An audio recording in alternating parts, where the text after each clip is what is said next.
school, we learn tons of basic stuff, but it's not quite enough. What I wish I knew when I was younger, the one thing that's vital for everyone from primary school until adulthood is financial literacy. Hi, welcome to Small Changes Pilot Program for Saving Money. Here's what they didn't teach us in school. My name is Amir and today I'm going to be your financial advisor. So this is our first video to provide some insights into financial literacy. Anything that's related to money is what we call as financial literacy. It is the ability to understand and apply various financial skills such as financial management, budgeting, saving, and investing. So how can financial literacy help? Financial literacy helps individuals become self-sufficient so that they can achieve financial stability. It is vital to know various forms of financial consequences such as taking too much debt, having little savings, and how lack of income deals with unexpected situations. When you talk about the checklist of things that people need to understand to be considered as financially literate, I think it delves into a number of categories. And today we are going to go through a few basic stuffs in your daily lives, such as income, assets, debt, credit card, budgeting, interest, liabilities, and investment. It is the stuff that seems very basic, but clearly it's not. If you are not financially literate, then you have to worry about your spendings. Saving money consists of multiple goals, which are short-term goals, long-term goals, and retirement plans. Short-term goals are goals that can occur quickly in a short time, like you want to save for a vacation trip. Long-term goals are goals that can occur in a long period of time, like saving funds for college. Each one of us has our own different goals, but soon the single goal that we all would need is FIRE, FIRE. FIRE stands for Financial Independence, Retire Early. The goal is to save and invest aggressively, somewhere between 50 to 75% of your income, so you can retire sometime in your 30s or 40s. It all starts with income. Income means the money you have coming in either through work or investment. If you are working, start thinking about how you can make yourself more valuable to potential employers, co-workers, and customers. How can you do your current job better? Even if it is a minimum wage job, internship, or a volunteer position, are you working harder than everyone? First one there, last one to leave, not texting while on the job? These type of choices help differentiate you from others and they create value for you in the job market.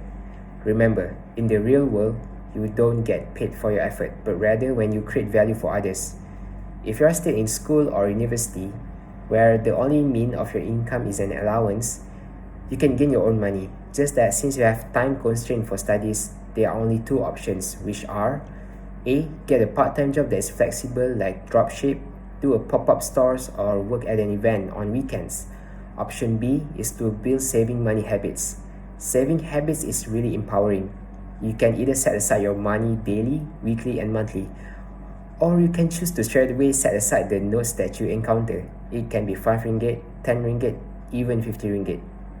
Keep in mind that the notes must be something that you encounter frequently and not the one that can cause you financial constraints such as 100 ringgit. And managing that money is just as important as earning it. Budgeting, also called as money management, is the process of organizing and controlling your financial resources. The one financial literacy skills that is necessity for people nowadays to learn, which is to construct your own financial budget and how you execute upon that. All I mean by this is to understand that they are fixed expenses. The basic concept is you have 3,000 ringgit that comes in and you have 2,500 of expenses.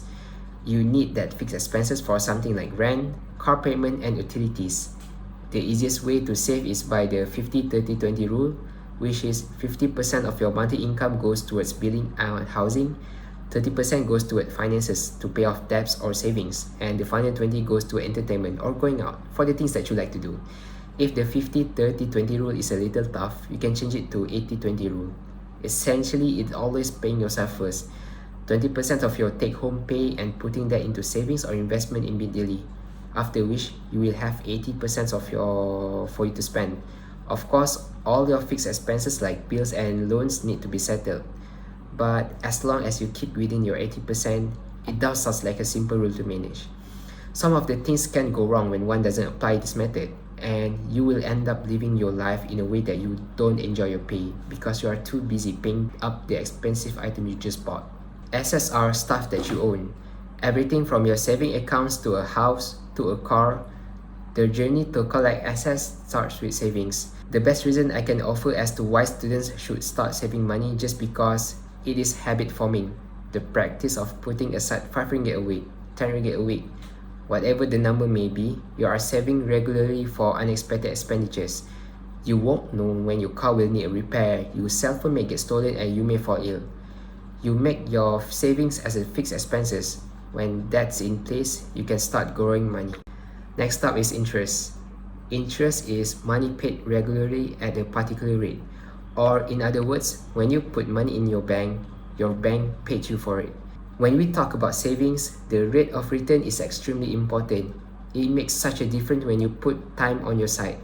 Simple interest will just work like this. You have 100 ringgit. With the rate return of 5%, you now have 105 ringgit. And then you're going to make another 5% on that 100 ringgit, making it 110 ringgit. The next year, 115. Another year, 120. So that 5% is simply being applied to your original 100 ringgit. But that's not what applied at our local bank. The bank used compounding interest, which is earning interest on your interest. Compounding means that your 100 ringgit goes into 105 ringgit in the first year, but then the 5% gets applied to the 105 ringgit, making it 111 ringgit, and then it gets applied to that. So the number starts to break apart from the original denominator of the money, and so that's why compounding carries with it just a real special force mathematically. Over the course of 20 to 30 years of compounding, the number grows exponentially. I'm saying for regular middle class families, the difference between starting to save at the age of 50 and starting to save at the age of 25 can be hundreds of thousands of ringgits. Next up is liabilities. Liabilities are debts that you owe. There are good debts and bad debts. Good debts are considered as borrowing money to make more money, such as study loan for education, housing loan, and business loan. Bad debt is known as borrowing money to buy something that will decrease in value over time, such as a car loan, personal loan, and credit card debt. If you have any debts, you need to start by creating a plan and know the interest rate of each debt and monthly repayment for all of them. Next, you can choose the snowball method or the avalanche method. Just pick one, it doesn't matter. Snowball method is where you pay off the smallest debt first so that it feels more achievable. For avalanche method, you need to pay off the debt with the highest interest rate first to reduce money going into much for interest payment. It will be fine to have either good or bad debt once in a while, but you'll have to think about repayments and what could you have done with the money. The golden question is, are you getting all your money back and more? Is there something else that you could have done with the money and time? Is the debt temporary for a lifestyle upgrade or for investment for your future? Investment is when the money you save makes more money. The most reliable way to make money is by using the money. In reality, people have the presumption that they need to keep on working to save up so they can ease off when they retire. But if you do that, then life is the journey to a comfortable retirement by not having a life till you get there. That's why you're working your 9 to 5 job. You need to have some sorts of investments, and there are various kind of investments like ETF, a type investment fund and exchange traded product. Unit trust fund. A unit trust pools investor money into a single fund which is managed by a fund manager. Property investment. A real estate property is purchased with the intention of earning a return on the investment either through rental income, the future resale of the property, or both. Fixed deposits. A financial instrument by banks that provide investors with a higher rate of return than a regular saving account until the given maturity date. Stocks. By purchasing a certain amount of share company, they'll gain share dividend annually. To pick a method of investments, what is really important is to know yourself, learn about your financial constraint, and eliminate those that you couldn't afford. Remember, the bigger the risk doesn't mean the bigger the return. We are constantly afraid to make investments with the thought of it's going to fall, and that is totally understandable. This happened because we have so little knowledge of financial literacy. Therefore, go to the bookstore, find the financial sections, and grab any beginner financial books. You may learn and construct your own financial journey once you are financially literate.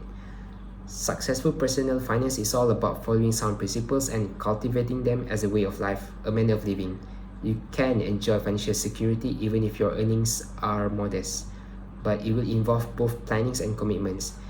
Develop your plan today and resolve to maintain it throughout your life. your future self will thank you for it. And that's it for saving money. Here's what they didn't teach us in school. And thank you for coming us today. Thank you. Bye.